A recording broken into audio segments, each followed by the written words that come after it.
Assalamualaikum warahmatullahi wabarakatuh.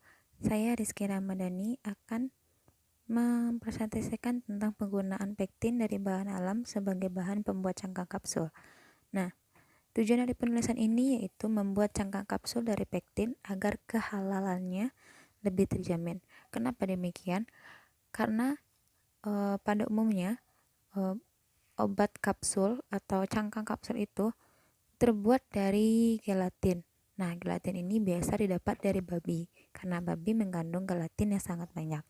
Hal ini menjadi sebuah permasalahan bagi umat muslim yang menggunakan obat.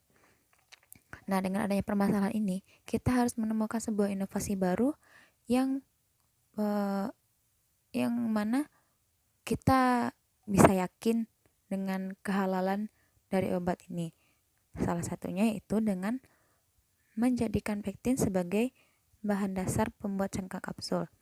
Nah, karena pektin ini terbuat dari buah-buahan, maka kehalalan buah ini pun terjamin. Dan pektin itu mudah didapat karena limbah buah di Indonesia itu termasuk banyak karena Indonesia adalah negara tropis yang menghasilkan yang mana buah kita itu sangat banyak. Nah, pembuatan cangkang kapsul ini sudah dilakukan beberapa kali. Sumber pektin yang digunakan dalam pembuatan cangkang kapsul ini biasanya itu seperti kulit pisang, aloe vera, kulit kokoa, dan masih banyak yang lainnya. Berikutnya itu manfaat penulisan. Nah, dengan adanya tulisan ini diharapkan limbah buah-buahan yang mengandung pektin di Indonesia ini dapat berkurang. Nah, diharapkan kesadaran masyarakat akan bertambah untuk tidak lagi membuang limbah sembarangan, namun mengumpulkannya dan memberikannya kepada industri-industri terkait, agar juga harga dari cangkang kapsul itu lebih ekonomis dan yang pastinya kehalalannya lebih terjamin. Nah, berikutnya pektin. Pektin itu sendiri menurut Nelson tahun 1977 merupakan polimer asam D-galacturopiranosil dengan ikatan alfa 1,4 glikosidik dan banyak dijumpai di tengah-tengah lamela sel-sel tumbuhan. Dan pektin ini digunakan sebagai komponen penting bagi industri pangan seperti kosmetik, dan obat-obatan. Contohnya itu kalau di bidang pangan itu seperti pembuatan jelly, atau penstabil rasa pada es krim dan lain-lain, kosmetik dan obat-obatan. Nah, di obat-obatan itu contohnya seperti obat diare dan pembuatan kapsul yang akan kita bahas sekarang ini. Lalu dijelaskan juga oleh Pikman tahun 1946 bahwasanya pektin itu adalah polimer dari asam galakturonat yang sebagian dari gugus karboksilnya itu teresterifikasi. Pektin itu berasal dari protopektin dan tidak larut dalam air. Kenapa dia tidak larut dalam air? Itu semua karena adanya garam magnesium dan kalsium dalam protopektin yang mengikat air dan yang tidak mengikat air, dan faktor lainnya itu seperti protopektin terikat pada selulosa dan atau beberapa polisakarida. Menurut Wong tahun 1989, untuk mendapatkan pektin ini, protopektin harus diekstraksi dalam larutan asam panas. Nah, berikutnya yaitu tentang kapsul. Kapsul ini merupakan padatan yang terdiri dari obat yang berada dalam cangkang lunak maupun keras yang dapat larut. Pada umumnya cangkang ini terbuat dari gelatin atau bahan yang sesuai.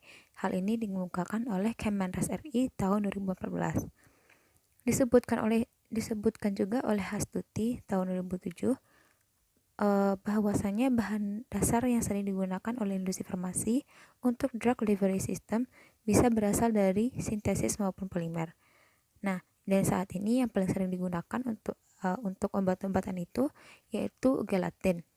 Baik gelatin yang berasal dari tulang atau kulit sapi maupun gelatin yang berasal dari kulit babi. Tentu saja hal ini meresahkan masyarakat yang beragama Islam atau Muslim.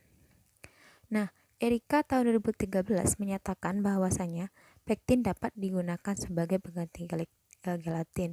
Hal ini juga dinyatakan oleh Scott tahun 2006 bahwa sifat mekanik cangkang kapsul dapat diperoleh dari polimer film yang terbentuk dari pektin tersebut. Berikutnya yaitu proses pembuatan cangkang kapsul dari pektin. Nah, yang pertama yang kita lakukan itu adalah pengekstrakan pektin tersebut. Nah, pektin ini terbuat dari buah-buahan. Nah, buah-buahan itu kulit buah-buahan. Nah, kulit buah-buahan ini pertama-tama kita keringkan. Setelah kering lalu digerus. Setelah digerus itu baru kita ekstraksi dengan asam dengan suasana yang panas. Nah, berikutnya setelah pektin dengan sampah tersebut terpisah, pektin tersebut diubah menjadi tepung pektin. Berikutnya, tepung pektin ini dilarutkan dengan aqueous hingga membentuk gel. Di sini, gel pektin berfungsi sebagai pembentuk polimer film yang meningkatkan sifat mekanik dari cangkang kapsul tersebut. Berikutnya, gel pektin ini ditambahkan dengan keragenan yang sebelumnya sudah dilarutkan dengan aqueous yang dipanaskan selama kurang lebih 2 jam. Nah, apa itu karagenan? Karagenan itu menurut Suryaningrum tahun 2002 merupakan hasil ekstraksi dari lumpur laut merah jenis K. alvarezi yang mengandung senyawa hidrokoloid. Karagenan ini biasanya digunakan sebagai pengemulsi dan pengental. Dia juga digunakan sebagai penstabil karena di sepanjang rantai polimernya memiliki gugus sulfat yang berbuatan negatif dan bersifat hidrofilik yang mengikat gugus hidroksil atau air. Berikutnya itu, ketika kedua bahan itu sudah tercampur, nah kita akan melakukan pencetakan. Pencetakan ini kita menggunakan metode celup dengan pinbar. Nah, metode celup dengan pinbar ini biasanya dilakukan di industri-industri farmasi yang sudah memadai. Proses pinbar ini meliputi pencelupan pinbar pada larutan, pengeringan larutan pada pinbar, pelepasan cangkang yang sudah kering, perapian cangkang, dan kemudian penggabungan bagian induk cangkang dengan tutup cangkang. Penambahan pektin yang bervolume tetap dengan karagenan yang bervolume berbeda akan menghasilkan tekstur cangkang yang juga berbeda. Nah, cangkang yang dihasilkan dari pencampuran pektin dengan karagenan yang lebih banyak akan menghasilkan tekstur cangkang yang lebih keras dan tebal. Nah, jika volume karagenan terus ditambahkan, maka kualitas dari cangkang tersebut juga akan semakin lebih baik. Nah, hal ini dikarenakan semakin tebal cangkang, maka bobot cangkang akan semakin bertambah, di mana karagenan akan meningkatkan total padatan terlarut pada larutan pembuatan kapsul, sehingga dapat meningkatkan berat kapsul setelah pengeringan.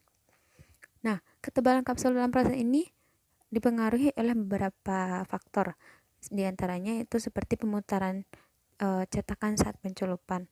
Nah, saat pemutaran cetakan ini, jika pemutaran itu tidak teratur, maka dapat mengakibatkan ketebalan cangkang dalam kapsul itu tidak merata. Ketebalan cangkang juga mempengaruhi waktu larut dari obat tersebut, di mana disampaikan oleh Farmakope bahwasanya waktu larut obat yang baik adalah dari 15 sampai 30 menit.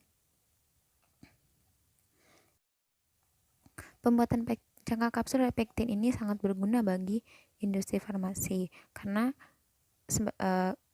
kita sebagai muslim tidak lagi meragukan kehalalan dari obat tersebut, sehingga tidak lagi harus bertanya-tanya kepada farmasi-farmasi yang ada tentang kehalalan obat tersebut. Nah, dan juga dalam segi ekonomis pektin ini pun akan lebih menguntungkan karena banyak diambil dari limbah buah, sehingga dapat menyebabkan juga pengurangan limbah buah. Nah, pada pembuatan cangkang ini pektin yang ditambahkan dengan karagenan biasanya terbuat dari rumput laut yang mana dipastikan halal. Nah, pektin tersebut terbuat dari kulit buah, dan karagenan pun terbuat dari rumput laut di mana kehalalannya sudah dipastikan. Berikutnya eh yang sebagaimana kita tahu, sebagaimana dijelaskan tadi, semakin banyak kadar keragenan yang dipakai, maka akan semakin bagus kualitas dari cangkang obat tersebut. Nah, pada pembuatan cangkang kapsul ini,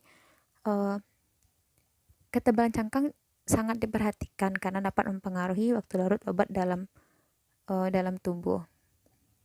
Nah, kesimpulan dari presentasi saya ini yaitu kualitas cangkang dari pektin dipengaruhi oleh ketebalan cangkang kapsul, di mana semakin tebal cangkang maka akan semakin bagus kapsul tersebut. Nah, jika dia memenuhi waktu larut yang tepat.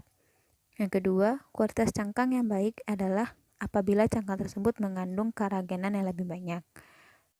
Baiklah, sekian presentasi saya tentang penggunaan pektin dari bahan alam sebagai bahan pembuat cangkang kapsul. Terima kasih. Assalamualaikum warahmatullahi wabarakatuh.